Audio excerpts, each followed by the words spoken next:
Salut les amis, alors aujourd'hui au TM7 nous allons faire la petite quiche saumon, feta, épinards frais. Regardez comme elle est belle, elle donne qu'une envie, c'est de plonger dedans avec une petite salade. Voilà un repas facile, très rapide. On prend une pâte brisée, on la façonne dans un moule à tarte, à quiche. Voilà, tout simplement une pâte brisée. Dans notre TM7, on va mettre 20 g d'huile d'olive. Si on n'a pas d'huile d'olive, vous mettez du beurre, mais moi j'aime bien l'huile d'olive, forcément. Je mets 400 g, donc c'est une grosse quantité comme ça, mais après il restera rien. Donc 400 g d'épinards frais dans mon TM7, jusqu'en haut en fait. Voilà, n'oubliez pas que si vous voulez le TM7 ou des renseignements, vous me contactez où que vous soyez en France. Voilà, au bout de 10 minutes à 100 degrés, l'épinard a bien fondu, a bien réduit. Donc on va le débarrasser et l'égoutter parce qu'il a rendu de l'eau. Et là, je vais mettre 4 œufs entiers. 4 beaux œufs bio frais. Je vais mettre 120 g de crème épaisse à 30% de matière grasse. On est bien d'accord, c'est comme ça que c'est bon. Je mets du sel et du poivre et je mélange juste tout ça.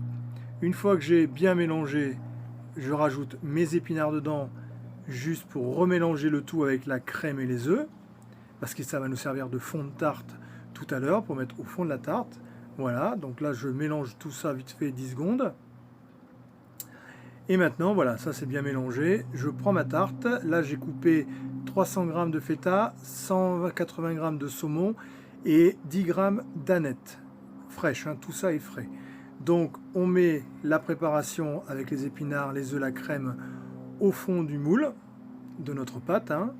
Voilà. On étale bien pour qu'il y ait des épinards partout. Recette super facile, comme il y en a des milliers sur le TM7, sur Cookidoo. Ensuite, vous mettez un peu de paprika fumé. Donc j'adore le paprika fumé avec les légumes, ça se marie très très bien. Voilà, je mets mon saumon un peu partout.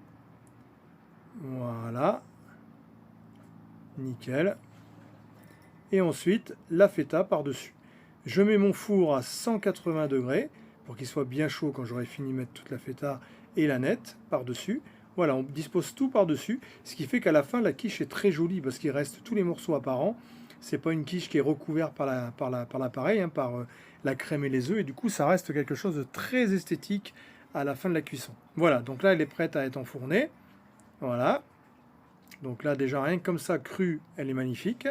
Et on va la mettre, donc, 30 minutes à 180 degrés. Et voilà le résultat. Regardez, mes amis.